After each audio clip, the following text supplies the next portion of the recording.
Job छोड़ के startup करना, ये डेयरिंग कैसे आई? How to pitch your client? सिर्फ कोटेशन के बेस पे क्लाइंट क्लोज हो जाता है, तो स्ट्रैटेजी बनाते समय क्या ध्यान देते हो आप? लीड कैसे लाते हो, क्लाइंट कैसे लाते हो, क्लाइंट पिचिंग में और क्या स्ट्रैटेजी यूज करते हो? सबसे पहला कौन से एम्प्लॉय को आपने हायर किया? एक फ्रीलांसिंग से एक डिजिटल मार्केटिंग एजेंसी स्टार्ट, एक रामबाण। जो लोग डिजिटल मार्केटिंग में जॉब करना चाहते हैं, आप उनको क्या टिप्स देना चाहते हैं?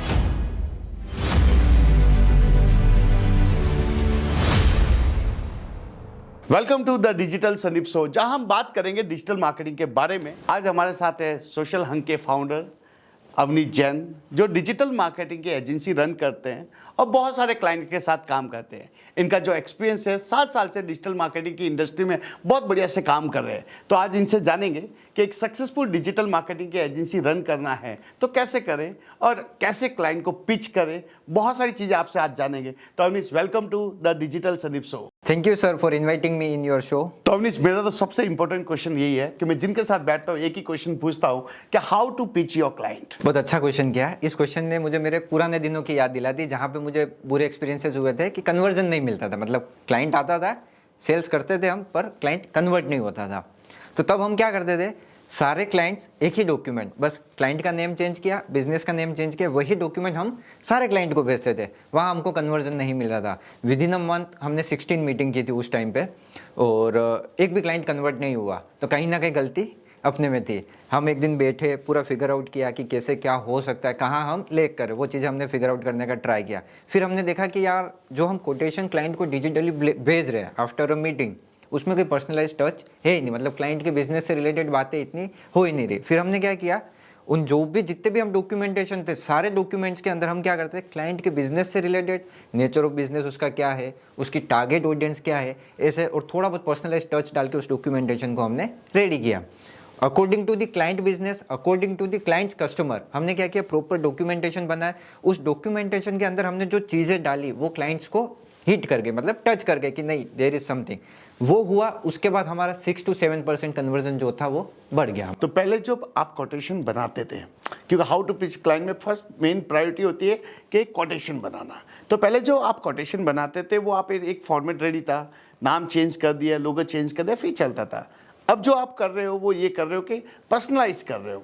दूसरा, आप क्लाइंट पिचिंग में और क्या स्ट्रेटजी यूज करते हो? एक तो हो गई कोटेशन अच्छी बनाना, आपने पर्सनलाइज कोटेशन बनाना स्टार्ट किया, और क्या स्ट्रेटजी यूज करते हो जिससे आपका क्लाइंट क्लोज हो जाता है? अभी हमने क्या किया, कोटेशन को स्टेप 2 पे ले आए। हम कोटेशन डायरेक्ट देते ही नहीं है।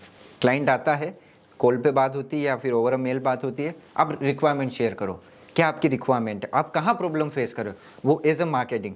तो वो सारी चीज़ें हमारे साथ शेयर करते हैं। फिर हमारी जो डिज़ाइनिंग प्लस मार्केटिंग की टीम है वो प्रॉपर प्रेजेंटेशंस बनाती है कि आपका प्रोडक्ट क्या है, मार्केट में उसकी क्या डिमांड है, मतलब उसका मार्केट साइज़ कितना है, उसके पोटेंशियल कस्टमर्स कौन हो सकते हैं। हम क्लाइंट्स को सामने से बनाते हैं कि आप इतने टाइम से बिजनेस करो, ये चीज़ आपने देखी, हम भी सामने से बताएं इसका मार्केट साइज इतना है, इतने पोटेंशियल कस्टमर्स आपके हो सकते हैं। फिर उसके अंदर हम डिजिटल मार्केटिंग की step by step, like SEO में है तो एसईओ में हम क्या करेंगे, अगर सोशल मीडिया है तो सोशल मीडिया में क्या करेंगे, गूगल एड्स है तो गूगल एड्स में हम क्या करने वाले हैं, किस तरीके से आपको उनके कस्टमर्स को वो लेकर आ सकते हैं, वो पूरी एक डिटेल्ड हम पीपीटी बनाते हैं, वो क्लाइंट को भेजते हैं, वो क्लाइंट को पसंद आता है, वो अप्रूवल देता है कि मुझे 2 सर्विस चाहिए, सोशल मीडिया और गूगल एड्स, एसईओ नहीं चाहिए, लेट्स से उस पोर्शन को हम निकाल के फिर हम कोटेशन के पार्ट पे आते हैं। ओके, आप अपने क्लाइंट का कॉल जैसे आपको आता है तो क्या क्या क्लाइंट के क्वेश्चंस होते हैं जो आप उसको कैसे फेस करते हो? क्योंकि क्लाइंट जब भी आपके पास आ रहा है ऑलरेडी बहुत सारी एजेंसी को कॉल करके आया होगा और वही कॉल आपको आता है, तो पहला क्लाइंट का क्या क्वेश्चंस होता है और आप उस क्वेश्चंस का कैसे रिप्लाई देते हो? ओके, क्लाइंट अगर सामने से आ रहा है कि लेट्स से सोशल हंग्स, हमारी एजेंसी का नाम है, सोशल हंग्स सर्च करके आए तो कुछ ना कुछ वो हमारे बिजनेस के बारे में 10% भी जानता है, तो वो चीज़ें जानता है। फिर उसके पहला क्वेश्चन रहता है आप कितने साल से ये बिजनेस कर रहे हो, राइट। फिर सेकंड क्वेश्चन आता है क्या हमारी इंडस्ट्री के कोई पर्टिकुलर क्लाइंट पे आपने काम किया हुआ है, इन सेंस पोर्टफोलियो आपका सेम इंडस्ट्री का है या नहीं है। 2 क्वेश्चन उसके ये, आपकी टीम साइज कितनी है, अभी तक आप कितने क्लाइंट को कैटर कर रहे हो, अगर आपने स्पेंडिंग किया, एड स्पेंडिंग की बात करूं मैं, तो आपने कितना मैक्सिमम अकाउंट हैंडल किया है एड स्पेंडिंग के मामले में, आपका डिजाइनिंग का जो वर्क है उसके कितने एक्सपीरियंस है, डिजाइनर के कितने टीम मेंबर है, वो सारी चीज़ें वो पूछता है। तो आप कैसे, जैसे एग्जांपल, अभी तो आपके बहुत सारे क्लाइंट हो चुके हैं, पहले आपके पास बहुत सारे क्लाइंट नहीं थे, तो उस क्वेश्चंस का आप आंसर कैसे देते थे दूसरा, टीम भी नहीं थी इतनी, तो उस क्वेश्चंस को आप कैसे हैंडल करते थे? तीसरा, जो क्लाइंट पूछता है कि आप कितने साल से काम कर रहे हो, तो उस क्वेश्चंस का आंसर कैसे देते थे आप?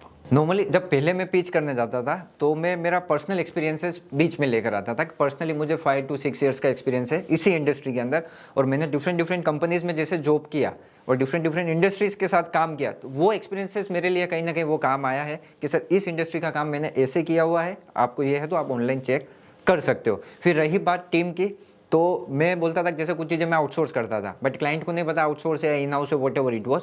मैं बोलता था जैसे 4 लोगों की हमारे पास टीम है, क्योंकि मैं आउटसोर्स भी कर रहा हूँ, पार्ट ऑफ सोशल अंक ही हुआ, वो हमारी ही टीम हुई। तो इस तरह से हमने कुछ ना कुछ थोड़ा बहुत आटे में नमक जितना झूठ बोलते थे, बट कहीं ना कहीं वो 100% पर्सन जो रहता था वो हमारे लिए काम करता था। क्लाइंट को हम बोलते थे कि हमारी इन हाउस टीम है, और कुछ चीज़ें में हम क्लियरली बोलते थे कि नहीं, ये इन हाउस टीम नहीं है, हम इन चीज़ों को आउटसोर्स करेंगे। तो आपको क्या लगता है कि जितना अच्छा कोटेशन बनाते हो तो इतना अच्छा क्लाइंट क्लोज हो जाता है? सिर्फ कोटेशन के बेस पे क्लाइंट क्लोज हो जाता है?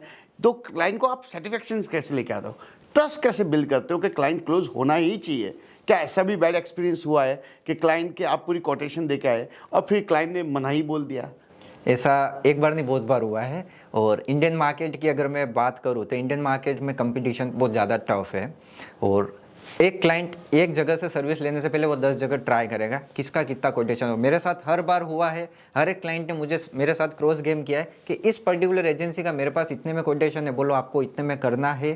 कहीं ना कहीं एक वो गेम करते थे, और ये बात थ्रू आउट चलती आई और अभी भी चलती। मेरे इतना एक्सपीरियंस होने के बाद भी 2 अभी सेल्स कर रहा हूँ मैं, ये चीज़ें मैं फेस करता ही करता हूँ। बट उनके सामने मैं प्रूवन कुछ रिजल्ट्स रखता हूँ कि ये ब्रांड हमने यहाँ से स्टार्ट किया था, बहुत सारी स्टार्टअप्स के साथ काम किया, यहाँ से स्टार्ट किया विद 0 फॉलोवर, और आज उनके 2500 3000 भी अगर फॉलोवर होते हैं ऑर्गेनिकली, तो वो चीज़ हम उनको बताते हैं कि सर अगर हम किसी चीज़ पे काम कर रहे हैं डेडिकेटेडली, अगर आपको कोई क्लाइंट सर्विसिंग पर्सन मिल रहा है, पर्टिकुलर आपको ग्राफिक डिज़ाइनर हम क्रिएटिव पर्सन्स दे रहे हैं, तो वो चीज़ें मैं उनको शोकेस करता हूँ। और मैं कभी भी डायरेक्टली कोटेशन पे बात नहीं करता हूँ। मुझे जो चीज़ें बेनिफिट देती वो ये है, मैं मेरे टीम को आगे ले आता हूँ कि मेरे पास क्लाइंट सर्विसिंग पर्सन है, अकाउंट मैनेजर है, 2 ग्राफिक डिज़ाइनर आपके प्रोजेक्ट्स पे काम करेंगे, एक कंटेंट राइटर है जो आपके प्रोजेक्ट्स पे काम करेंगे, और पर्सनली मैं खुद रहूँगा 1 मंथ में ट्वाइस या फिर एक बार मैं मीटिंग करूंगा, आपको कुछ फीडबैक मीटिंग जो हम जिसको बोलते हैं रिव्यू मीटिंग, हर मंथ में मैं एक बार मीटिंग लेने के लिए आऊँगा।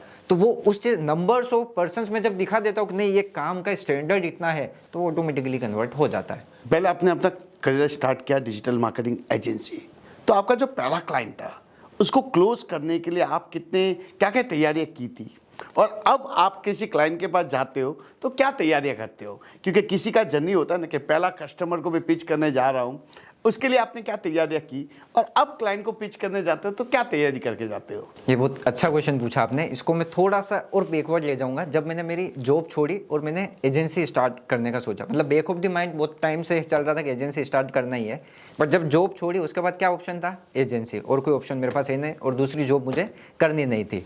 तो जब एजेंसी मैंने स्टार्ट की, शुरू के 2 महीने मैंने अपने आप पर दिए।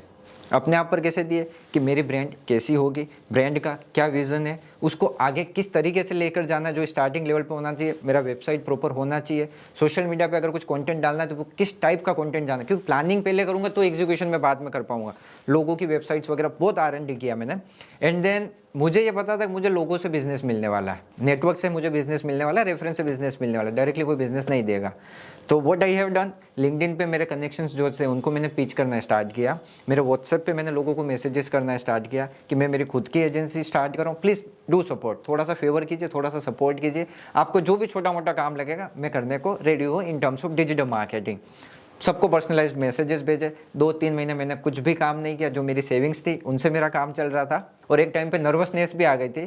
तो अहमदाबाद के कुछ नामी लोग, मैं नाम नहीं लूँगा, उन लोगों को मैंने पर्सनली मैसेजेस किए कि सर आई नीड हेल्प, मुझे क्लाइंट्स नहीं मिल रहे हैं, कैसे क्लाइंट क्लोज करूँ मैं, आप थोड़ी सा कुछ मुझे, या तो प्रोजेक्ट्स हो तो एज अ फ्रीलांस आप मुझे प्रोजेक्ट दे दो, क्योंकि खर्चा निकालना भी बहुत इंपॉर्टेंट था। 2-3 कंपनियों को मतलब ऐसे मैंने पिच किया कि कुछ हो, उन्होंने भी सीन करके छोड़ दिया, क्योंकि ऐसे टाइम पे कोई किसी को जानता नहीं है तो कैसे क्या बेनिफिट मिलेगा ऐसा। फिर धीरे धीरे क्या हुआ, जब मैंने व्हाट्सएप मार्केटिंग मेरी खुद की स्टार्ट की, मैं स्टेटस वगैरह लगाता था, टाइम टू टाइम स्टोरीज वगैरह डालता था, तो लोगों को लगता था कि ये पर्सन कुछ ना कुछ डिजिटल मार्केटिंग से रिलेटेड काम कर रहा है। तो फर्स्ट क्लाइंट जो मुझे मिला था वो मिला था रेफरेंस से, और रेफरेंस से मिला हुआ क्लाइंट 110% आपका कन्वर्जन है, वो कहीं नहीं जा सकता। अभी सबसे बड़ा जो आपने डेयरिंग की, जॉब छोड़ के स्टार्टअप करना, राइट, ये डेयरिंग कैसे आई? मतलब आपने इतने साल तक जॉब किया, ये स्टार्टअप करने का, डिजिटल मार्केटिंग एजेंसी स्टार्ट करने का दिमाग में कैसा आया?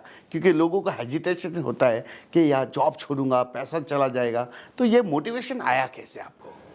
एक तो जॉब में शुरू से इंटरेस्ट नहीं था, इन सेंस लिमिटेशन में मेरे से काम नहीं होता, आज भी नहीं होता है। कि जॉब में क्या होता है कि पर्टिकुलर आप डिजिटल मार्केटिंग एग्जीक्यूटिव है, एग्जीक्यूटिव का काम करो, फालतू की पंचायती मत करो, दिमाग मत लगाओ कहीं पे भी, आपको काम इतना है, इतना सा ही काम करना है। प्लस खुद के कुछ ओपिनियंस होते हैं, खुद के कुछ सजेशंस होते हैं, उसको ट्राई करवाने के लिए आपको आपके अपर मैनेजमेंट से अप्रूवल लेना ही पड़ेगा। और लिमिटेड चीज़ों में मेरे से काम नहीं होता है कि 10 to 7 ही काम करना, नहीं। आज भी मैं जैसे 11 बजे ऑफिस जाता हूँ, रात के 11 बजे तक भी ऑफिस में बैठता हूँ, 12-12 घंटे भी, तो अपने हिसाब से फ्रीडम से अपना काम हो रहा है। पहला किस क्लाइंट के लिए या फिर पर्टिकुलर प्रोजेक्ट के लिए किस तरीके से काम करना है, वो सब अपने हिसाब से डिसाइड, और लिमिटेशन में काम अपने से होता नहीं। और दूसरा मेन ये होता है कि अपन जैन फैमिली से बिलोंग करते हैं, मेवाड़ से जैसे, तो फैमिली से वैसे ही रहता है कि बिजनेस कर, जॉब में क्या रखा है। और मनी की भी अगर बात करो तो जॉब में एक लिमिटेशन होती है कि एक टाइम तक ग्रोथ मिलेगी, एक टाइम तक आपको पैसा मिलेगा, उसके बाद क्या आएगा, एक स्टेगनेंट पोजीशन आ जाएगी, उसके बाद आप ग्रोथ नहीं कर पाओगे। पर बिजनेस में क्या है, समुद्र आपके पास है, मतलब जितना आपको भर के निकालना उतना आप निकाल सकते। बहुत सारे स्टूडेंट मुझे रोज़ मिलते हैं कि मुझे डिजिटल मार्केटिंग एजेंसी स्टार्ट करना। मैं अगेन एक आपसे ये गुजारिश करता हूँ कि जो लोग अपना पहला ज़िंदगी का क्लाइंट पिच करने के लिए जा रहे हैं, तो उनको क्या क्या तैयारी करके जानी चाहिए। दूसरा, जो अभी सेटअप हो चुका है, एक फ्रीलांसिंग से अभी आगे आ चुके हैं, तो उनको क्या तैयारी करनी चाहिए? क्योंकि आपकी भी जर्नी कहीं ना कहीं फ्रीलांसिंग से डिजिटल मार्केटिंग एजेंसी का एक जर्नी रहा है। क्योंकि फ्रीलांसिंग था, घर से आपने काम किया, जॉब के साथ काम किया, लेकिन अभी आप फुल प्लेजर अपना सेटअप लेके बैठे हैं। तो जो लोग फ्रीलांसिंग स्टार्ट करना चाहते हैं, उनको क्लाइंट पिचिंग में क्या ध्यान रखना चाहिए, और जो लोग एजेंसी लेके बैठे हैं उनको क्लाइंट पिचिंग में क्या ध्यान रखना चाहिए? दोनों का एक मैं कॉमन सा आंसर देना चाहूँगा कहीं ना कहीं, क्योंकि ये एक इंडिविजुअल एंटिटी से रिलेट करता है। कि अगर आप नया बिजनेस या फ्रीलांसिंग स्टार्ट कर रहे हैं तो बहुत ब्रॉड नहीं जाए। लाइक एक बुफे सर्विस होती है जिसके अंदर सारी सर्विसेज आप दे रहे हो।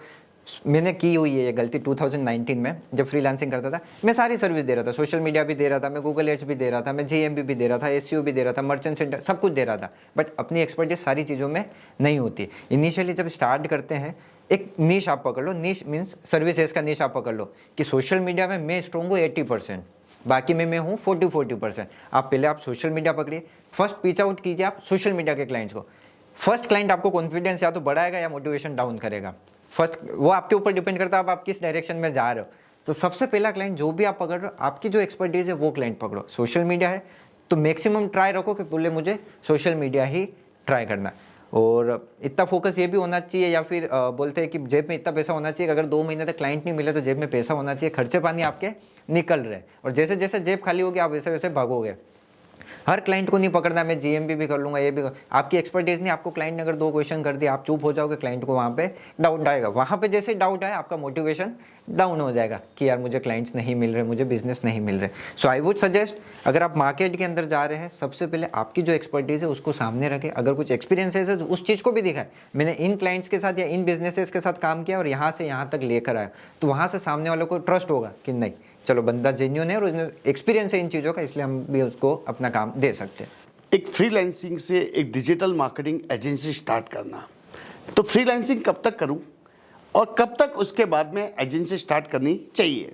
जैसे कि आपने पूरा काम घर से भी किया होगा फ्रीलांसिंग, तब आपने कब डिसीजन लिया कि आपको खुद का ऑफिस लेना चाहिए, टीम बिल्ड करनी चाहिए, कब डिसीजन लिया आपने? एक्चुअली इसका अगर ऑनेस्ट आंसर दूं तो टाइम बाय टाइम।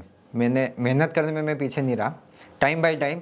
पहले एक क्लाइंट था, 1 मैन आर्मी था, मैं डिज़ाइनर भी मैं था, मार्केटर भी मैं था, सेल्स पर्सन भी मैं था। क्लाइंट के अगर क्लाइंट के इंस्टाग्राम पे मैसेजेस आ रहे वो भी बैठ के मैंने रिप्लाईज किए, क्योंकि क्लाइंट का इंस्टाग्राम हमारे पास था, राइट। तो स्टार्टिंग में ये चीज़ें मैंने सब में ही करता, मतलब 1 मैन शो था। ग्राफिक डिज़ाइनिंग में करना, चलो ओके मैं कर लूँगा, वही क्लाइंट को भेजा, सब कुछ मैं कर रहा हूँ। फिर धीरे धीरे रियलाइज़ हुआ कि अगर मैं ही इन चीज़ों में उलझा रहा तो और क्लाइंट कैसे आएंगे। फिर धीरे धीरे एक क्लाइंट और पीछ किया, 2 क्लाइंट आए तो थोड़ी सी हिम्मत आई कि चलो अब अपन एक डिज़ाइनर रख सकते हैं जो इंडिपेंडेंटली काम कर सकता है। फिर जैसे जैसे आगे बढ़ते गए तो मैं थोड़ा सा फ्री हुआ, मैंने सेल्स के ऊपर फोकस किया, तो क्लाइंट्स और आने लगे, क्लाइंट्स आए तो अपन ने टीम बढ़ाई। फिर क्या होता है, जैसे जैसे टीम बढ़ती जाती, खर्चे बढ़ते जाते, तुमको वापस भागना पड़ेगा कि नहीं खर्चे मेरे पास मिनिमम इतना तो मुझे देना ही देना है, तो मुझे इतना तो कमाना ही कमाना है। तो उस चक्कर में अपन ने फिर क्लाइंट लाने पे फोकस किया। फिर जैसे जैसे आगे बढ़ते गए धीरे धीरे रियलाइज़ हुआ कि नहीं ये एक लिमिटेशन में नहीं रहना, अब खुद का एजेंसी बहुत बड़े लेवल पर लेकर जाना है। तो अवनीश मुझे ये बताइए कि आपने जैसे ऑफिस लिया सबसे पहला कौन से एम्प्लॉय को आपने हायर किया और आपको लगा कि इसके बिना तो काम हो ही नहीं सकता है? बिफोर हायरिंग एम्प्लॉय थोड़ा सा बजट का भी इशू था, तो मैंने कुछ इंटर्न्स के साथ काम किया। बहुत क्वालिटी पर्सन्स थे, वो 3 to 4 पर्सन्स थे जो कि मल्टीटास्किंग भी थे, एसईओ का भी काम कर रहे, सोशल मीडिया का भी काम कर रहे, ग्राफिक डिजाइनिंग का भी कुछ कोऑर्डिनेट वगैरह सब कुछ कर रहे। तो पहले मैंने क्या किया, क्लाइंट भी कम थे, बजट भी कम था, उस अकॉर्डिंग मैंने कुछ पेड इंटर्न्स रखे, कुछ फ्री इंटर्न्स रखे, उनको भी सीखने का मौका मिला एक एक्सपीरियंस्ड पर्सन के साथ, और मुझे भी हेल्प मिल गई। तो पहले मैंने जो जर्नी शुरू की ना, पहले इंटर्न्स के साथ की। तो आप ये रिकमेंड करते हो कि पहले इंटर्न हायर करने चाहिए? अगर आप खुद एक्सपीरियंस्ड हो तो ओके, राइट। तो पहले इंटर्न हायर करो, देन आप एम्प्लॉय हायर करो। तो आपने पहले इंटर्न के साथ में काम किया, फिर आपने एम्प्लॉय हायर किए। तो ऐसा कौन सा पहला एम्प्लॉय था जिसको आपने हायर किया, किस चीज़ के लिए हायर किया? सबसे पहले जो मैंने एम्प्लॉय हायर किया वो था ग्राफिक डिजाइनिंग, क्योंकि मुझे पता मेरी एक्सपर्टीज जो है अपार्ट फ्रॉम सेल्स, मार्केटिंग में, मेरे को मार्केटिंग का एक्सपीरियंस है। वो काम एक बार कोई एम्प्लॉय नहीं भी करेगा तो मैं खुद संभाल लूंगा, पर डिजाइनिंग में मेरी एक्सपर्टीज इतनी नहीं, बेसिक काम अपन कर ले। तो डिजाइनिंग के लिए मैंने ग्राफिक डिजाइनर हायर किया। ओके, तो जैसे एग्जांपल आपने बताया कि आपके पास क्लाइंट आने लग गए थे, राइट? जब इनिशियली बात करें, बहुत सारे क्लाइंट आने भी लग गए थे। आप जब सेल्स पे तब उतरे जब आपके पास, आपने बोला कि अब ग्रो करना पड़ेगा। तो आपके पास पहले एक क्लाइंट था, फिर दूसरा क्लाइंट आया, फिर तीसरा क्लाइंट भी आया। तब आपको रियलाइज हो गया होगा कि अब तो फंस गए, अब आगे बढ़ना है तो 3 क्लाइंट से समय निकालना पड़ेगा। तो टीम बिल्डिंग की, क्या आपने फ्रीलांसर को हायर किया हुआ है मैंने। ओके, क्यों फ्रीलांसर को हायर करना चाहिए? क्या एडवांटेज रहता है और क्या डिसएडवांटेज रहता है? फॉर एग्जाम्पल, अगर मैं वेबसाइट डेवलपमेंट का बात करूँ, website development is the part of digital marketing, without that digital marketing possible नहीं है, राइट? अब वेबसाइट डेवलपमेंट करना मेरी एक्सपर्टीज है नहीं। अब 5 क्लाइंट आ रहे हैं, उसमें से 2 क्लाइंट ऐसे आ रहे हैं जिनको वेबसाइट डेवलपमेंट करना है, 3 क्लाइंट को नहीं करना है। एज अ फाइनेंशियल टर्म्स में मैं देखूँ तो मेरा रेगुलर तो काम आने वाला नहीं है, और मेरी भी एक्सपर्टीज उसमें नहीं है। तो मैं कुछ ऐसे फ्रीलांसर्स या कुछ ऐसे नेटवर्क्स, मेरे पास पुराने कॉन्टैक्ट्स हैं, मैं उनसे कॉन्टैक्ट में था। मैं कहा भाई ये वेबसाइट आई है, आपको ये वेबसाइट बनानी है, आप मुझे B2B रेट्स दो, आपका जो भी कोटेशन होता है। मैं आगे क्लाइंट को रेट देता था कि ये रेट्स पे काम हो जाए। वहाँ पे क्या होता है, कॉस्ट सेविंग भी हो जाती, प्लस एज ए फ्रीलांसर उसने काम लिया तो 100% रिस्पॉन्सिबिलिटी उसकी है कि मुझे किस तरीके से काम करके देना। एक बार जॉब वाला होता था, चलो ठीक है बॉस देखेगा या फिर सीनियर मैनेजमेंट देखेगा, बट जब फ्रीलांसर्स को अपन देते हैं 100% रिस्पॉन्सिबिलिटी उसकी हो जाती है। अपना क्या हो गया, क्लाइंट का क्लाइंट रिटेंशन भी हो गया, प्लस अपना हेडेक भी कम हो गया, और ऐसे टाइम पे मनी सेविंग भी हो जाता है, टाइम सेविंग भी हो जाता है, बहुत सारी चीज़ों में आप रिलैक्स फील हो जाते हो। क्या क्लाइंट पिचिंग के साथ में जब आप कोटेशन देते हो तो क्लाइंट के साथ एमओयू साइन करना चाहिए या नहीं? और एमओयू साइन करना चाहिए तो क्या क्या चीज़ों का ध्यान रखना चाहिए, सबसे इंपॉर्टेंट? दूसरा, कभी आपने ऐसी गलती की है कि क्लाइंट के साथ कोटेशन तो हो गई, पैसा भी आ रहा है, लेकिन आपने एमओयू साइन नहीं किया और जिसके कारण प्रॉब्लम देखनी पड़ी आपको? आज मुझे ये फील हो रहा है, आज मेरे सारे पुराने एक्सपीरियंसेस बाहर आने वाले हैं। ये प्रॉब्लम मैं फेस कर चुका हूँ। अब अभी हम क्या सिस्टम बना रखा वो मैं आपको बाद में बताऊंगा। जब बिजनेस शुरू किया था, जो भी क्लाइंट आ रहा, अपने को क्या चाहिए था उस टाइम पे, काम और पैसा दोनों चाहिए। अब काम तो मिल गया अपने को, क्लाइंट ने बोला ओके अप्रूवल है, आप काम करना स्टार्ट करो। तब हम ये देखते हैं, एक बार क्लाइंट अगर एडवांस 50% ना देके 10% भी दे रहा, मतलब काम अपने को स्टार्ट करना, और अपन काम खुशी खुशी स्टार्ट कर देते थे। तो कुछ क्लाइंट ऐसे मिले, 10 में से 3 क्लाइंट ऐसे मिले उस टाइम पे, जिन्होंने क्या किया, 2 महीने 3 महीने सर्विस लिया। 3 महीने सर्विस होने के बाद फर्स्ट मंथ का पेमेंट आया, मतलब 2 महीने का अभी भी अपना पेंडिंग चल रहा है। फिर अगेन 4th मंथ का किया तो 2nd मंथ का आया, 5th मंथ का किया तो 3rd मंथ का आया। ऐसे ऐसे काम चलता गया, और ऑल ऑफ सडन 6-7 महीने बाद उसने बोल दिया अभी हमको कंटिन्यू नहीं करना है। जो भी उसका जो भी रीज़न रहता हो, चाहे वो मॉनेटरी वैल्यू में देखो या पर्सनल देखो, उसने कंटिन्यू नहीं करा। अपने पास कोई ऑप्शन नहीं था। एज हमारे साइड से वो हो गया था, हम 2 मंथ्स की सर्विस एज ए कॉम्प्लीमेंट्री ही उसको दी है, और अपन इतने स्ट्रॉन्ग भी नहीं थे कि हम, क्योंकि अपने को क्लाइंट की जरूरत है, अब सामने से हम मना नहीं बोल सकते कि नहीं हम आपके साथ काम नहीं करेंगे, नहीं ऐसा भी नहीं पहुंचा। स्टार्टिंग में ये फेज आता है, लॉसेस आपको बियर करने पड़ते हैं, और वहाँ से फिर सीख के, ऐसे 3-4 बार मेरे साथ हुआ, फिर हमने सीख के हमने क्या किया, आज के टाइम पे हम 2 मंथ्स का डिपॉजिट लेते हैं और एक NDA साइन करवाते हैं, नॉन डिस्क्लोजर एग्रीमेंट होता है। अगर आपको छोड़ के जाना है आप जाओ, 2 महीने पहले आप हमको बता दो। पहले हम 1 महीने का करते थे, फिर धीरे धीरे हमने बढ़ाया। स्टिल आज भी जो भी हमारे पास क्लाइंट है, अगर वो जाना चाहते हैं 2 महीने पहले हमको बोलेंगे कि हम इस रीज़न की वजह से जाना चाहते हैं, और हम बाद में कंटिन्यू करेंगे। फंड्स का अगर कुछ इश्यू चलता है, उनका ऐसा कुछ भी रहता है, तो वो हम क्या है कि जैसे जिस दिन से हमने GST नंबर लिया, थोड़ा सा एक स्टैंडर्ड हमारा अप हो गया कि एक ट्रस्टेड ब्रांड है मार्केट में, लोग ने हमको ट्रस्ट करना स्टार्ट किया। फिर हमने NDA साइन करवाना स्टार्ट किया कि सर आपको जाना है तो 2 महीने की जो डिपॉजिट है वो सर्विस में वेव ऑफ करानी पड़ेगी, जो रिटेनर अमाउंट होता है, फिर आप जा सकते हो। अवनीश, रिसेंटली मेरे पास एक इंक्वायरी आई है, ब्रांड है कॉस्मेटिक, जिसको ऑनलाइन मार्केट करना है, ऑनलाइन सेलिंग करनी है और रिसेंटली अभी ब्रांड स्टार्ट कर रहे हैं, तो ये क्लाइंट अगर तुम्हारे पास आता है तो आप उसका डिजिटल मार्केटिंग कैसे करते हो, क्या स्ट्रेटेजी बनाते हो, उसको कैसे पिच करते हो, बजट कितना दोगे, क्या स्ट्रेटेजी होती है आपकी? अगर कॉस्मेटिक ब्रांड है तो मतलब उसको ऑनलाइन सेल करना, तो उसके लिए ई कॉमर्स प्लेटफॉर्म उसके पास होना जरूरी है। तो उसके लिए मैं सजेस्ट करूंगा शॉपिफाई में पहले सबसे फर्स्ट होना चाहिए एक वेबसाइट। तो सबसे पहले हम क्लाइंट को पिच करेंगे कि एक वेबसाइट आपके पास होना चाहिए, किस तरह से लुक एंड फील होगा। तो मार्केट में किसी भी कंपटीशन, जैसे मामा अर्थ ले लो, वाव स्किन केयर हो गया, कोई भी कंपटीटर्स की अपन वेबसाइट बता सकते हैं कि इस टाइप से आपकी वेबसाइट होनी चाहिए। वो हो गया अपना डेवलपमेंट का पार्ट, या कि एक स्टोर आप ऑनलाइन शोकेस कर रहे हो। Now coming to the second part, that is brand awareness and sales. अब उस ब्रांड को लोगों तक पहुंचाना भी तो है।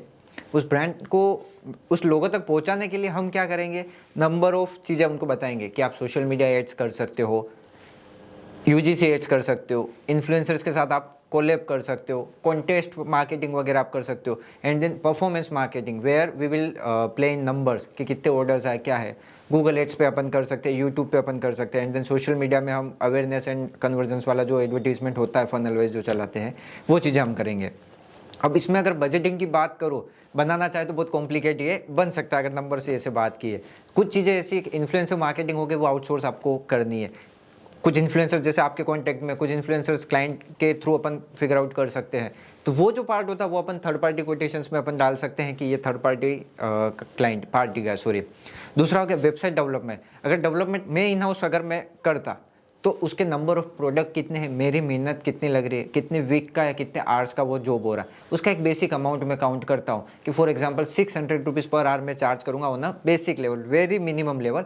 तो 40 आवर्स का अगर ये जॉब हो रहा है, 60 आवर्स का जॉब हो रहा है, उस अकॉर्डिंग में मल्टीप्लाई करके क्लाइंट को थोड़ा सा बढ़ा के मैं बताऊंगा। 5 से 7 हज़ार का मार्जिन में लेके चलता हूँ, क्योंकि क्लाइंट नेगोशिएट किए बिना मानेगा नहीं। And then coming to the marketing part, तो मार्केटिंग पार्ट में अवेयरनेस के लिए मुझे अलग चीज़ें चाहिए कि वीडियो एडिटिंग का एक अलग खर्चा आएगा, एक ग्राफिक डिज़ाइनर का खर्चा आएगा, एक डिजिटल मार्केटिंग स्ट्रेटेजिस्ट का खर्चा आने वाला है, राइट, जो स्ट्रेटेजी लेवल पर रहेगा। फिर थर्ड पार्टी नेगोशिएशन और थर्ड पार्टी कम्युनिकेशन भी हैंडल करने के लिए मुझे एक पर्सन चाहिए होगा कि जो थर्ड पार्टी से, चाहे वो इन्फ्लुएंसर हो गया, यूजीसी एडवर्टीजमेंट शूट हो गया, एंड देन हमारा टाइप्स रहता है जैसे प्रोडक्शन टीम के साथ, तो उनके साथ कम्युनिकेट करना, उनकी जो कॉस्टिंग आ रही है। तो पहले मैं क्या करूँगा, आउटसोर्स जो मैं कर रहा हूँ उसकी कॉस्टिंग कितनी आ रही है, प्लस मेरी मेहनत उसमें कितना लग रहा है कि मेरा एक पर्सन कम्युनिकेट कर रहा है, मतलब मेरा टाइम इन्वेस्टमेंट हो ही रहा है, तो उसका जो रेट आ रहा है सर्टेन % का मैं एक मार्जिन एड ऑन करके मैं वो क्लाइंट तक चीज़ें पहुँचाता हूँ। इन हाउस जो सर्विसेज मैं दे रहा हूँ, मिनिमम मेरे जो एक्सपेंसेस है कि पर्टिकुलर पर्सन का इतना सैलरी जा रहा है, उस पर इतना खर्चा तो होने वाला ही है, पर ग्राफिक्स या पर वीडियो मुझे इतना तो चार्ज करना ही करना है। मंथली मुझे मान लो अगर 20 ग्राफिक्स देने और 10 वीडियो देने, उसका मैं कंबाइंड करके और 2 से 5 हज़ार का थोड़ा सा एडिशनल मार्जिन रख के क्लाइंट को भेजता हूँ।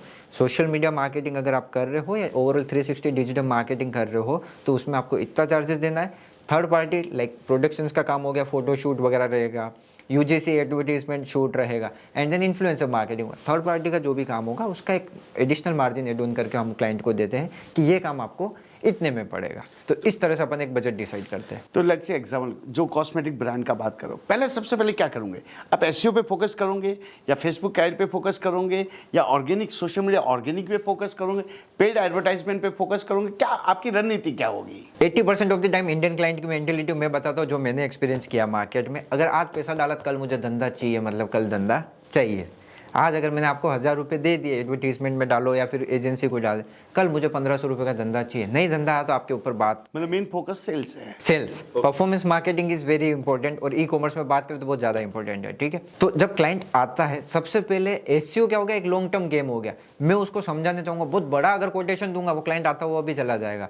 अगर मान लो नॉर्मली मैं अगर 1 लाख रुपीज़ पर सर्विस अगर इन सर्विसेज का दिया है, एसईओ आएगा मतलब 1,50,000 जाएगा, ई कॉमर्स की कैटेगरी में आया तो वो क्लाइंट भाग जाएगा, नहीं आपका कोटेशन बहुत ज़्यादा। उसको हम क्या करेंगे, टाइम बाय टाइम कि सर सबसे पहले आप ये चीज़ें करवाओ। फॉर एग्जांपल सोशल मीडिया में ब्रांड अवेयरनेस करो, क्योंकि सोशल मीडिया से जो भी गर्ल्स है, फीमेल्स है, वो ज़्यादातर किस पे है, सोशल मीडिया पे।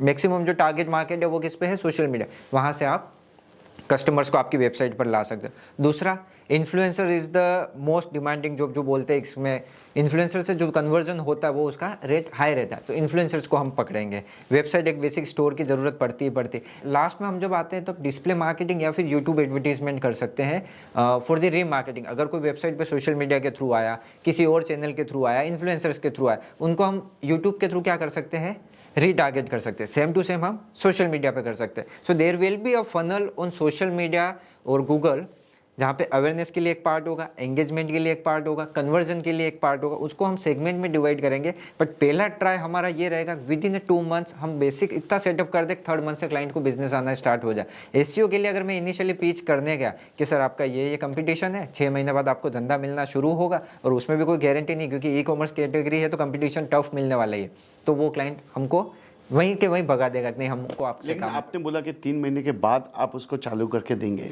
अब क्लाइंट बोलता है मुझे तो आप कल से ही मुझे बिजनेस ला के दो, तो क्या रणनीति करोगे आप? सर जब तक वेबसाइट नहीं बनेगा, प्रॉपर वेबसाइट तैयार नहीं होगा, तब तक आप कुछ कर नहीं सकते हो।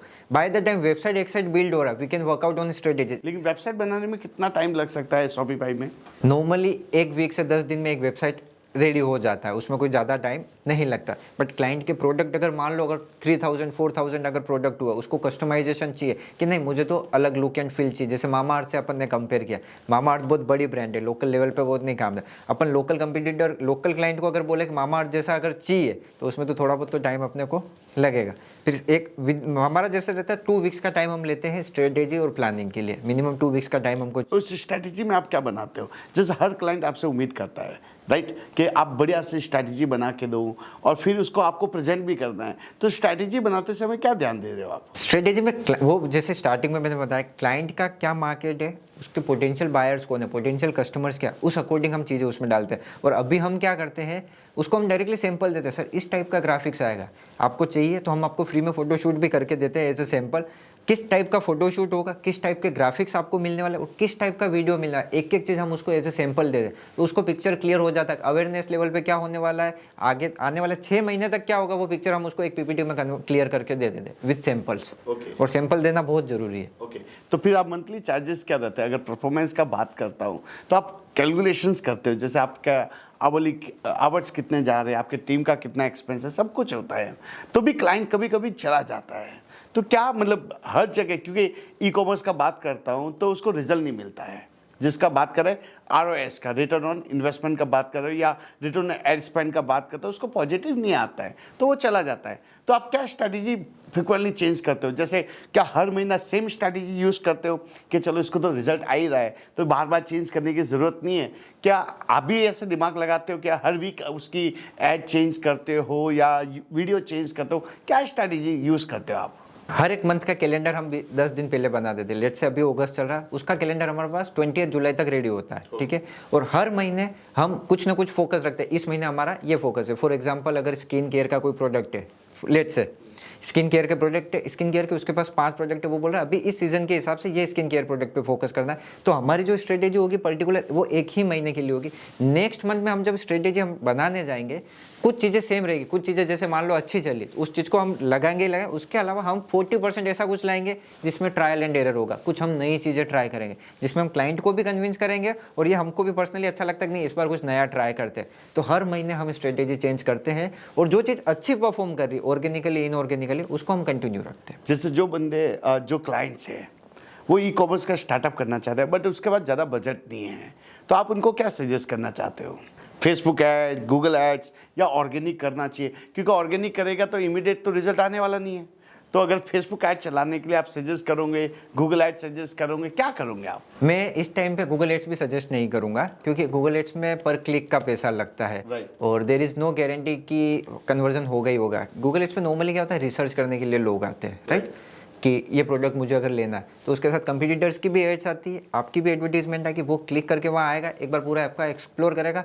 मान लो 25 रुपीज़ पर क्लिक का अगर लगता है तो वो 25 रुपीज़ खत्म हो गए। ऐसे दिन में कितने क्लिक्स आएंगे? अगर 20 क्लिक्स भी आ गए तो 5000 रुपीज़ तो आपके ऐसे पूरे हो जाएंगे। तो हम क्या करते हैं, सबसे पहले जो आज के टाइम पे अच्छा चल रहा है वो है UGC advertisement, user generated content बोलते हैं उसको, और सोशल मीडिया एडवर्टीजमेंट पे हम फोकस करेंगे कि किस तरह से क्लाइंट का प्रोडक्ट यूज़ करके यूजर्स को बेनिफिट हुआ या किस तरह से वो प्रोडक्ट अच्छा है, वैसा कुछ प्रोडक्ट दिखाएंगे। और कुछ ऐसा हम रियल टाइम सिनारियोज डालेंगे, जैसे मान लो अगर मैं कुछ बात करता हूँ, आपकी अगर कुछ बात करता हूँ, अगर कुछ चीज़ें आपसे रिलेटेड आपको दिखेगी तो आप उससे कनेक्ट कर पाओगे, राइट। अगर कोई टीचिंग की बात कर रहा है, मेंटरशिप की कुछ बात कर रहा है, आप उससे कनेक्ट कर पाते हो। इसी तरह से हम एक सेगमेंट बनाएंगे, 4 से 5 टाइप का ऑडियंस मार्केट में रहता है, हर ऑडियंस के लिए कुछ ना कुछ हम बनाएंगे, चाहे वो आयुर्वेदिक जो भी प्रोडक्ट हुआ उसकी बात कर रहा हूँ मैं। तो आपके पास जैसे सबसे मेन जो क्लाइंट्स आते हैं, क्या ऐसी डिमांड आपसे करते हैं कि फॉलोवर इंक्रीज करना है? क्योंकि आज हर कोई फॉलोवर इंक्रीज करना चाहता है, राइट? तो आप उसको कैसे फॉलोवर इंक्रीज करके देते हो? राइट मेथड यूज करते हो, रॉन्ग मेथड? क्लाइंट बोलता है, कभी कभी आपको भी बोलता होगा कि 10,000 फॉलोवर इंक्रीज करने चाहिए, क्या आप उसको रिकमेंड करते हो? या ऑर्गेनिक बेस से अगर उसको फॉलोवर गेन करने हैं, कॉस्मेटिक ब्रांड है चाहे कोई भी है, ऑर्गेनिक फॉलोवर गेन करने हैं, तो आपकी क्या स्ट्रेटेजी होती है? इसमें क्या होता है सर, मैं पेड में कभी भी इंसिस्ट नहीं करता हूँ कि आप पेड में जाओ, क्योंकि प्रॉब्लम हमारे को ही होने वाली, अकाउंट बैक हो जाता है, परफॉर्मेंस नहीं होता है, तो फिर बात एजेंसी पे ही आते है कि आपकी वजह से ये चीज़ें हुई। हम पेड का तो सजेस्ट, पेड का मतलब इंटर पेड एड्स या बाय करना? बोट्स के थ्रू जो बाय करते हैं, Right. रोबोट्स वाले जो फॉलोअर्स होते हैं वो कभी भी बाय नहीं करने चाहिए। अकाउंट की परफॉर्मेंस और हेल्थ पे इशू आता ही आता है।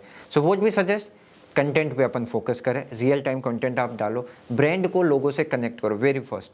सेकंड जो होता है, people like what they like, people don't like what they don't like. तो अवनीश, आप टीम बिल्डिंग करते होंगे या टीम में हायरिंग भी करते होंगे, तो क्या क्या क्वालिफिकेशन देखते हो हायरिंग के समय? जैसे आपको एसईओ में भी हायरिंग करनी होती है, गूगल एड्स में, सोशल मीडिया में कहीं ना कहीं हायरिंग करते हो, तो बहुत सारे स्टूडेंट या बहुत सारे वर्किंग प्रोफेशनल आपके कंपनी में आके अप्लाई करना चाहते हैं, तो क्या क्या क्वालिफिकेशन देखते हो आप? बेसिकली मैं एक तो ग्रेजुएशन देखता हूँ, और मोस्ट इंपॉर्टेंटली जो देखता हूँ मैं डिजिटल मार्केटिंग का सर्टिफिकेशन, और वो कहाँ से किया हुआ है, क्योंकि बैकग्राउंड बहुत ज़्यादा इंपॉर्टेंट होता है, कौन से कल्चर में वो पढ़ के बाहर आया है, कैसी ट्रेनिंग उसको मिली है। सबसे फर्स्ट 2 ये चीज़ें देखता हूँ। एंड देन थर्ड जो हमारा प्रोसेस रहता है वो रहता है टास्क अलॉटमेंट का, मतलब बिफोर इंटरव्यू हम उनको एक टास्क प्रोवाइड कराते हैं, 3 से 4 उसमें टास्क होते हैं, उसका कोई लेना देना नहीं होता बेसिकली, बट उसको एक थॉट प्रोसेस क्या है, पर्सन के काम करने का क्या तरीका है, वो real task as a sample जब हम देते हैं कि आपके टास्क करने हैं, फिर आप फेस टू फेस इंटरव्यू के लिए, फेस टू फेस राउंड के लिए आते हो, तो उस टास्क के बेसिस पे हम जज करते हैं कि पर्सन का क्या क्वालिफिकेशन है, क्या उसकी जो ग्रेजुएशन है, जो उसका जो सर्टिफिकेशन है, क्या उस टास्क के साथ मैच हो रहा है कि नहीं हो रहा है। सबसे फर्स्ट हमारा ये रहता है। तो सिर्फ आप फ्रेशर हायर करते हो कि एक्सपीरियंस हायर करना चाहते हो? मैं पहले ये मानता था कि फ्रेशर हायर करेंगे तो ज़्यादा बेनिफिट है, क्योंकि फ्रेशर्स को जब आप हायर करते हो उनको आप कैसे भी मोल्ड कर सकते हो कि मतलब जिस भी सांचे में डालोगे वो डल जाएंगे। मतलब मैं मेक श्योर करता हूँ हम सब एक ही पेज पर है, सब एक ही डायरेक्शन, एक ही विजन के साथ काम कर रहे हैं, बट कभी कभार क्या होता है ये चीज़ें नुकसान भी दे जाती है, क्योंकि वो पूरी टीम आपके ऊपर डिपेंडेंट है। नहीं, हमको सर ने हायर किया और जो हम ट्रेनिंग देते हैं उनको इतना ही पता जितनी ट्रेनिंग उनको मिली है, चाहे वो कंपनी में ट्रेनिंग मिली है, चाहे किसी इंस्टीट्यूट में ट्रेनिंग मिली, उनको बाहर का कुछ ऐसा पता नहीं है, कुछ नई चीज़ें ट्राई नहीं कर सकते। बट मेरा प्रेफरेंस यही रहता है कि एक बार के लिए अपन इंटेलिजेंट फ्रेशर को हायर करें, एंड देन फिर जब नेक्स्ट लेवल पे आता था तब मैं एक्सपीरियंस पे डिपेंडेंट हो जाता हूँ। ओके, तो कंपनी का वर्क कल्चर जो होता है वो कैसे बैलेंस करते हो? क्योंकि आज देखते हैं कि हर आईटी कंपनी में, डिजिटल मार्केटिंग में सैटरडे संडे छुट्टी चाहिए, पिकनिक करवाना है, घूमने लेके जाना, तो ये जो कल्चर है जो अहमदाबाद, मुंबई में, हर जगह, बहुत सारी जगह पे कल्चर अभी डेवलप हो चुका है। मुंबई का बात करेंगे तो ऑलरेडी वो कल्चर चल रहा है, पुणे में ये कल्चर चल रहा है, बेंगलोर में चल रहा है, तो अहमदाबाद में भी ये कल्चर होने लग गया है। तो आप क्या कैसे बैलेंस करते हो, उनसे काम कैसे करवाते हो, क्या प्रोसेस होती है, मोटिवेट भी रहे, तो कैसे वर्क कल्चर कैसे मैनेज कैसे करते हो आप? मैं ट्राई करता हूँ सब कुछ बैलेंस करके चलूँ, और आज के टाइम पे क्या होता है कि कोई ना कोई एक कंपनी को दूसरी कंपनी से कंपेयर करता है कि उस वो पर्टिकुलर एमएनसी है, उसमें सैटरडे संडे ऑफ है, हमारा क्यों सैटरडे संडे ऑफ नहीं है, इस तरह से कुछ ना कुछ कंपेरिजन होता है। तो मैं कुछ ऐसा क्रॉस पॉइंट रख देता हूँ कि दूसरी कंपनीज में मोबाइल अलाउ नहीं करते, हम मोबाइल अलाउ कर रहे हैं। दिन में आप बैठ के आधा घंटा 1 घंटा मोबाइल चला रहे हो, तो मैं कहा अपनी डेस्क से साइड में हट के चलाओ, काम के वहाँ पे आप मोबाइल मत चलाओ। आपको अगर लग रहा है कि नहीं फेड अप हो चुका, आप साइड में बैठ के आराम से मोबाइल चलाओ। फिर म्यूजिक हमने रखा हुआ कि लाइव, मतलब म्यूजिक चलता है, स्पीकर्स वगैरह रखे हुए, प्लस खाने पीने के आइटम्स वगैरह हमने रखे हुए, और दिन में 15 से 20 मिनट हम एक ऐसी एक्टिविटी रखते हैं कि भाई टीम आराम से मस्ती करी, ना तो मेरा इंटरफेरेंस होगा, ना टीम को और कोई डिस्टर्बेंस होगा। आप एंटरटेनमेंट पूरे दिन में 10-15 मिनट अगर आपको ब्रेक लेना है, साथ में एंजॉय करना, तो आप इजीली कर सकते हो। फिर कभी कभार ऐसा हो गया टीम आउटिंग हो गया, कभी बाहर लेकर गए, कभी लंच पे या कभी डिनर पे, इस तरह से ये चलता रहता है। ओके, जैसे 1 साल पूरा होता है हर एम्प्लॉय का, राइट? तो उसको रिटेन करना बहुत जरूरी होता है, तो आप क्या क्या देखते हो कि उसको रिटेन करवाना है, उसका इंक्रीमेंट करवाना है? क्योंकि आजकल जो भी देख रहा हूँ कल्चर, 1 साल काम किया, दूसरी जगह चले गए, दूसरी कंपनी अच्छा ऑफर दे दी, तीसरी जगह जा रही, और ये चल ही रहा है, तो आप रिटेन कैसे करते हो, एम्प्लॉय को कैसे रोक के रखते हो? ओके तो इसमें 2 से 3 बेनिफिट मैं देता हूँ। एक तो सैलरी पे increment, money is important actually आज के टाइम पे, और अगर कहीं आज अपनी जगह छोड़ के कहीं और जाएंगे तो वहाँ पे बड़ी ऑब्वियस बात है हाइक मिल ही रहा है, तो अपन वो देखते हैं कि इतना हाइक अगर उसको मार्केट में मिला तो अपन नहीं रखते, उसको हाइक देते, एक डिसेंट अमाउंट ऑफ हाइक हम देते, बहुत ज़्यादा भी नहीं देते, आउट ऑफ द बजट जाके एक डिसेंट अमाउंट ऑफ हाइक देते, एक appreciation letter certificate kind of हम देते, फिर कुछ गुडीज़ वगैरह हम देते हैं, प्लस उनको हम ये बताते हैं टाइम आप यहाँ पे जॉब कर रहे हो, इसके अलावा पैसों के अलावा भी बहुत सारे बेनिफिट्स है जो कि हम उसको बार बार रियलाइज़ करवाते हैं कि ये बेनिफिट्स आपको यहाँ पे मिल रहे, तो उसको रहता है कि नहीं यहाँ पे मुझे बेनिफिट है। तो आप जो टीम है उसको ट्रेनिंग भी देते हो, फ्रेशर आते हैं, ट्रेनिंग होते हैं, तो आपका मॉड्यूल क्यों रहता है और क्यों ट्रेनिंग देना चाहते हो आप? जैसे मैंने अभी पहले बताया कि एक डायरेक्शन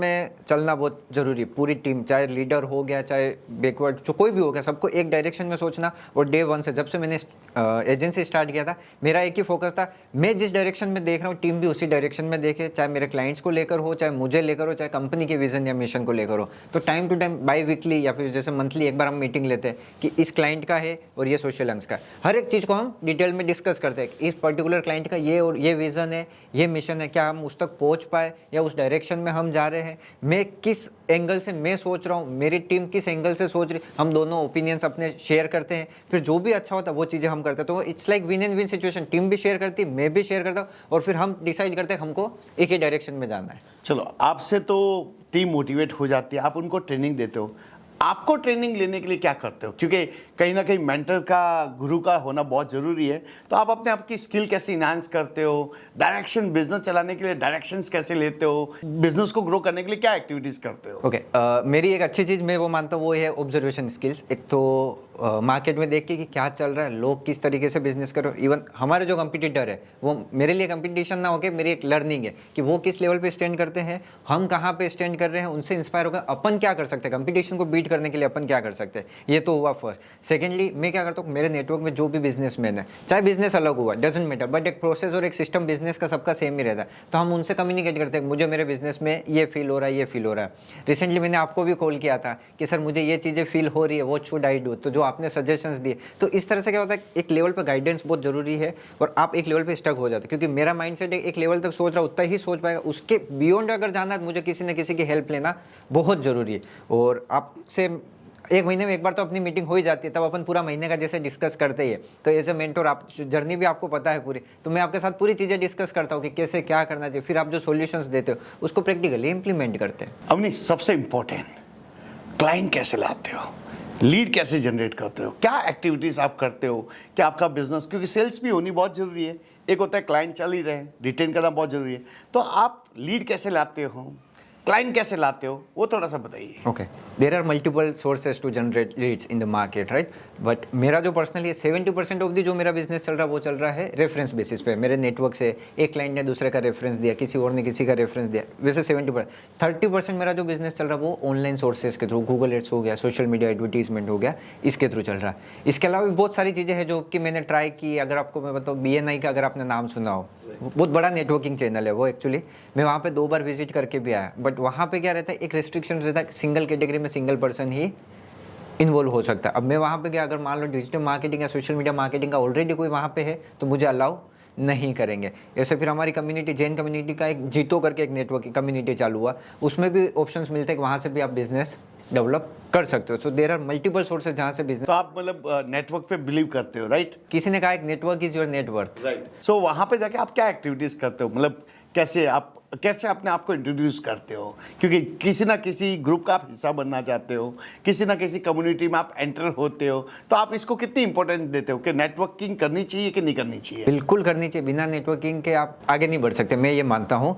आप एक लेवल तक ग्रोथ करते हो बट ज़्यादा आगे आप नहीं बढ़ सकते, क्योंकि ऑनलाइन सोर्सेज से अगर बिजनेस आ रहा है वहाँ पे ट्रस्ट, रिलायबिलिटी, ये सारे फैक्टर आने वाले। रेफरेंस और नेटवर्किंग से अगर बिजनेस आपको मिल रहा है, आंख बंद करके लोग भरोसा करते हैं और आपको एक बार काम मिल जाएगा। लेकिन रेफरेंस पे एक लिमिटेशन नहीं है कि रोज़ के आपको जैसे 2-3 कॉल आ रहे हैं और आपको अभी बहुत ज़्यादा ग्रो करना है, आपका विजन भी बहुत अच्छा होगा, मिशन भी होगा कि आप सोच रहे हो कि 1 साल में इतना आगे बढ़ना है, 2 साल में, 5 साल में कहीं ना कहीं होगा, तो आपको ऐसा नहीं लगता कि रेफरेंस है, नेटवर्किंग है, वो कहीं ना कहीं एक लिमिटेशन है? गुजराती में कहावत है सर, तकलीफ तो तड़ियाમાં રહેવાની જ રહેવાની, और एक्चुअल में जो प्रॉब्लम है वो बॉटम लेवल ऊपर है।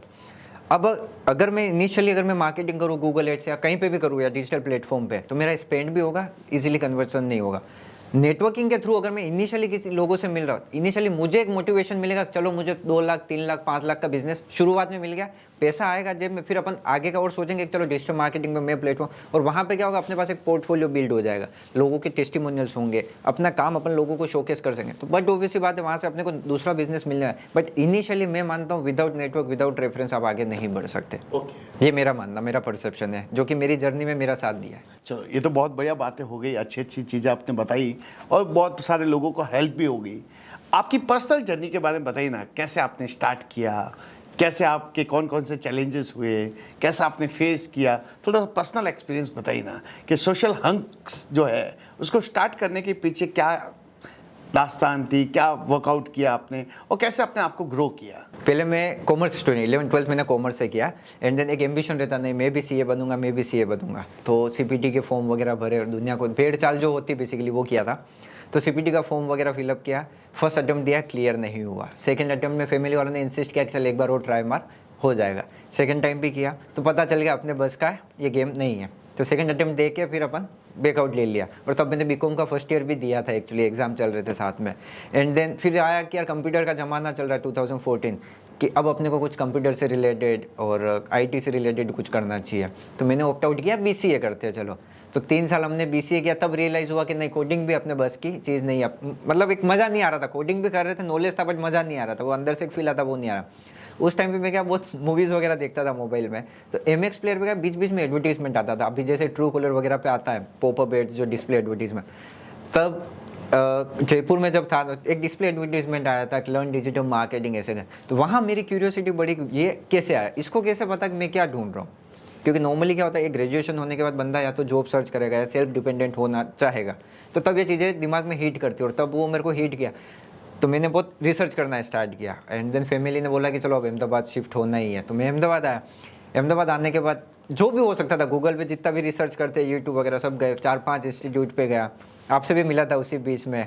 सो ऐसे अलग अलग इंस्टीट्यूट पे गया, सब जगह मैंने रिसर्च किया कि कौन क्या बता रहा, कौन क्या बता रहा, तो भी अपने को इतना नॉलेज नहीं था। आपसे जब मिला तो जैसे आपने जिस वे में मुझे इन्फ्लुएंस किया, इन सेंस आपने जैसे चीज़ें एक्सप्लेन की बेसिक से लेकर, तो वहाँ मुझे समझ में आ गया कि अपने को करना है। फिर बैक इन माइंड कहीं ना कहीं आज नहीं तो कल बिजनेस तो करना ही करना है, ये चीज़ तो फाइनल थी। और आपने जैसे गाइड किया, चलो पहले जॉब करो, फिर ये करो, फिर वो करना है, स्टेप बाय स्टेप होता है, मतलब एक साथ कुछ भी नहीं होने वाला। तो आपसे जैसे वहाँ कोर्स किया अपन ने, 4-5 महीने का कोर्स करने के बाद फिर 2-3 महीने जॉब की, 4 महीने जॉब की, फिर वहाँ से भी मन भरने लगा कि नहीं मज़ा नहीं आ रहा, तो वहाँ पे फ्रीलांसिंग अपन ने स्टार्ट की। एक लिमिटेशन हो गई, चलो अब फ्रीलांसिंग भी करते, थोड़ा पैसा भी एक्स्ट्रा कमाएंगे और ऐसे भी करेंगे।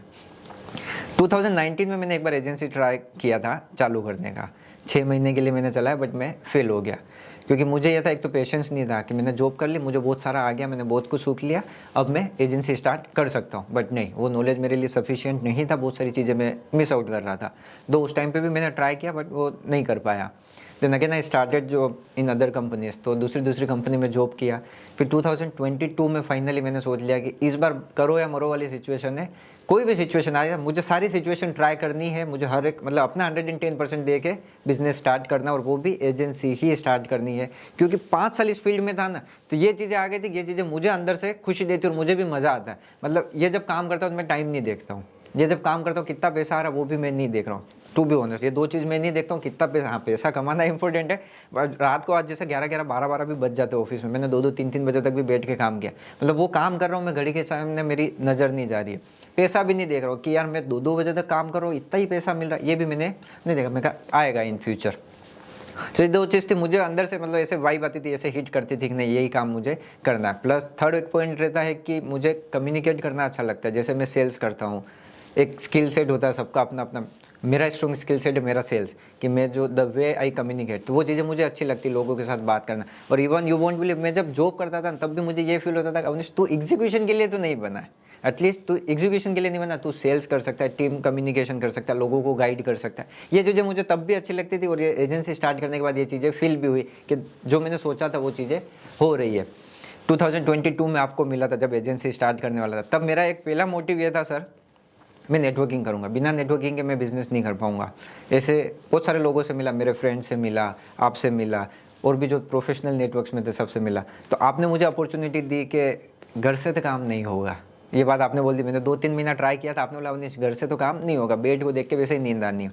तो आपने मुझे सपोर्ट किया था तब कि तुम आओ यहाँ से बैठ के काम करो, मैं क्लाइंट्स भी दूंगा, वो मेरे लिए बहुत बड़ा पॉइंट था, मैं क्लाइंट भी दूंगा, तुमको इंटर्न्स भी दूंगा, यहाँ पे मैं स्पेस भी दूंगा। मतलब एक एटमॉस्फेयर बहुत ज़रूरी है।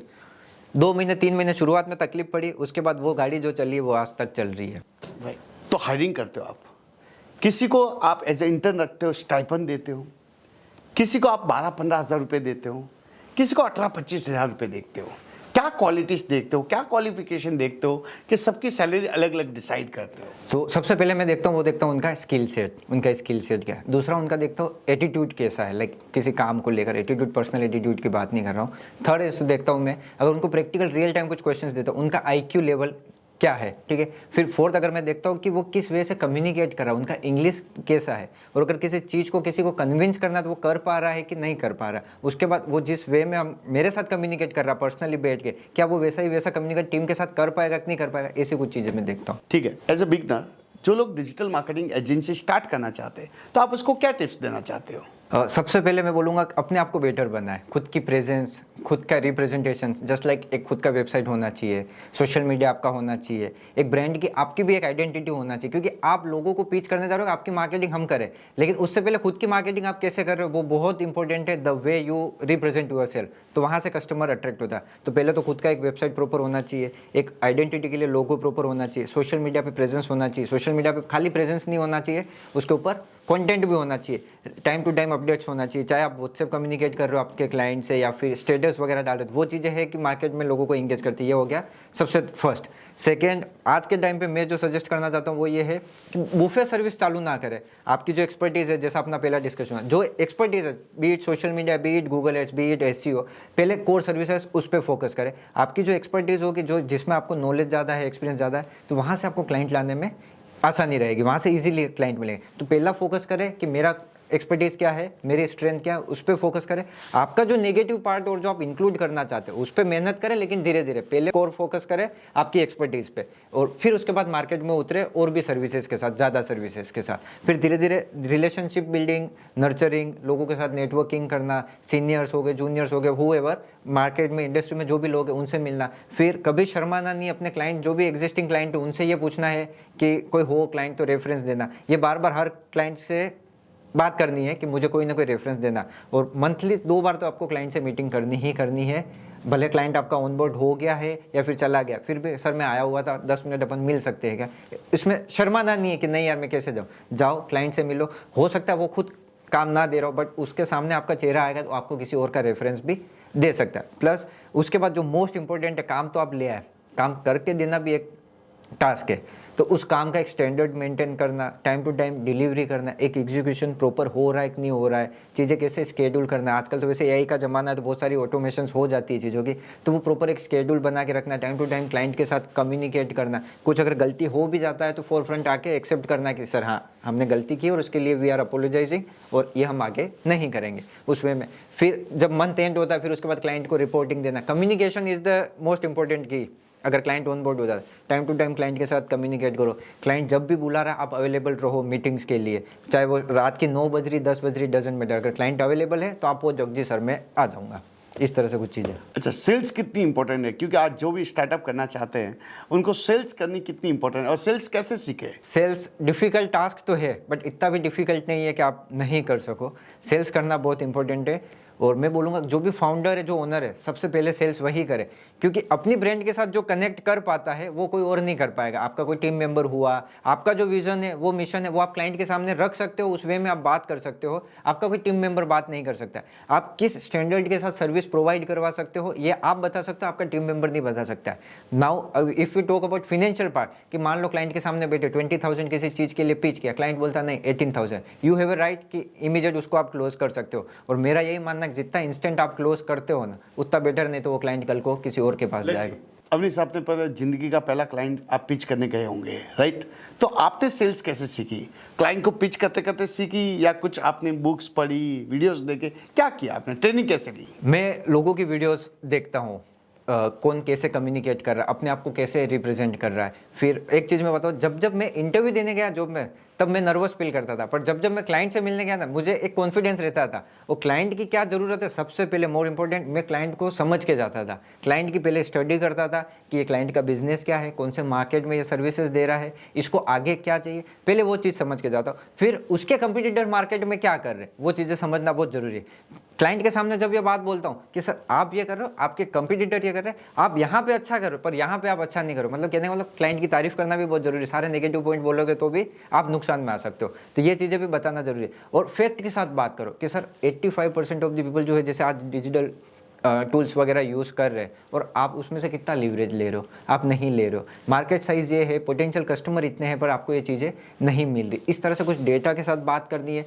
कुछ उसके कंपटीटर्स की बात करनी है, उसको थोड़ा सा डराना है कि भाई आपके कंपटीटर ये कर रहे हैं, आप क्या कर रहे हो, क्या आप ये कर रहे हो, वो पता चलेगा नहीं मैं ये नहीं कर रहा हूँ। उसको कुछ फैक्ट बताने, आपने ये किया, ये गलतियाँ है और ये चीज़ें अच्छी है, वो चीज़ें उसको बतानी। एक रामबाण जो सबसे इम्पोर्टेंट है एक एजेंसी सक्सेसफुल बनाने के लिए, तो आप वो रामबाण कौन सा यूज करते हो? टीम। तो सबसे मेन चीज, क्योंकि जो भी स्टार्टअप करने जा रहा है अब उसके पास इतना तो पैसा है नहीं, तो वो टीम कैसे बिल्ड करे? पेशेंस रखना बहुत ज़रूरी है, टाइम बाय टाइम ग्रोथ करो। आज जैसे मैंने अकेले स्टार्ट किया था, उसके बाद 4 मेंबर हुए, फिर 6 मेंबर हुए, फिर 12 मेंबर हुए, ऐसे ऐसे टीम ग्रो करती है। जैसे जैसे पैसा आ रहा है वैसे वैसे पैसा टीम पे लगाओ, वैसे वैसे सॉल्यूशंस लाओ। लेकिन लोग ये भी तो सोचते होंगे कि अगर मैं पूरा पैसा टीम को दे दूंगा तो मेरे पास क्या बचेगा, तो हर कोई खुद से ही काम करना पसंद करता है, तो क्या मुझे एज अ हायर करूँ या फ्रीलांसिंग करूँ? तो आउटसोर्स करना would be better. That time outsource, अगर आपके पास जैसे लिमिटेड बजट आ रहा है कि क्लाइंट्स का लिमिटेड पैसा आ रहा है और आपको पता है सारा ही पैसा अगर टीम में जा रहा है, कोई मार्जिन नहीं है, कुछ पैसा नहीं बच रहा है, तो उस टाइम पे मैं सजेस्ट करता हूँ कुछ portion like 40% of the portion आप इन हाउस रखो, कुछ पोर्शन आप आउटसोर्स करो। उसमें आपका पैसा भी बन जाएगा जो कि फ्यूचर के लिए काम आएगा, कुछ पैसा आप अपनी टीम के लिए भी आप स्पेंड कर पाओगे, और जो बाकी का बच रहा है वो आप आउटसोर्स कर दो, और उसका जो भी पैसा ले रहे हो आप क्लाइंट से लो। जो लोग डिजिटल मार्केटिंग में जॉब करना चाहते हैं, आप उनको क्या टिप्स देना चाहते हो? देयर आर मल्टीपल टिप्स, और सबसे पहले मैं ये बोलना चाहूँगा कि आपके कॉन्सेप्ट क्लियर होने चाहिए। सबसे फर्स्ट, अगर आप कहीं से डिजिटल मार्केटिंग सीख रहे हो तो आपकी थ्योरी तो एकदम क्लियर होना चाहिए, बेसिक्स तो आपको पता होना चाहिए।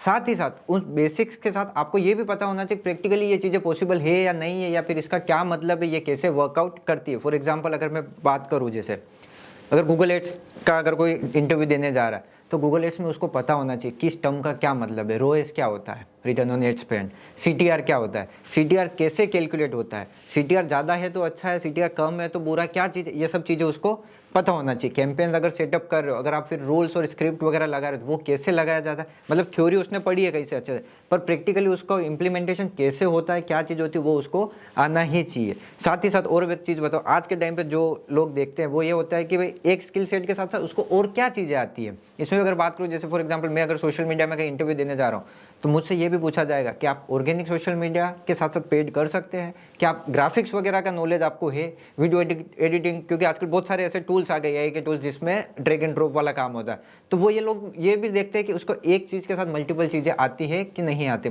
फेसबुक पेड एडवर्टीजमेंट के लिए मैं जा रहा हूँ, ऑर्गेनिक का नॉलेज मुझे है या नहीं है, कंटेंट या कॉपी राइटिंग का मुझे नॉलेज है या नहीं, छोटा मोटा ग्राफिक्स का नॉलेज मुझे है या नहीं है, वीडियो एडिटिंग का नॉलेज है या नहीं है। सिमिलरली अगर मैं एसईओ के लिए अगर मैं जा रहा हूँ तो थ्योरी के साथ साथ टेक्निकल नॉलेज मुझे कितना है, ऐसा नहीं मुझे सिर्फ एसईओ का नॉलेज होना चाहिए, मुझे वेबसाइट का नॉलेज कितना है, मुझे सर्वर का नॉलेज कितना है, मुझे डोमेन का नॉलेज कितना है। तो कहने का मतलब ये एक स्किल सेट के साथ आपके पास मल्टीपल ऐसे स्किल सेट होने चाहिए जिसका नॉलेज थ्योरेटिकल प्लस प्रैक्टिकल दोनों चीज़ें आपको होनी, बेसिक्स भी आपके क्लियर होने चाहिए प्लस उसका एग्जीक्यूशन भी आपको पास्ट में कहीं ना कहीं किया हुआ होना चाहिए, जिसकी वजह से आपको जॉब में बेनिफिट मिल सकता है। ये मैं उन लोगों के लिए बात कर रहा हूँ जिनको एक नॉर्मल से जो एवरेज सैलरी ब्रैकेट होता है उसमें नहीं आना है।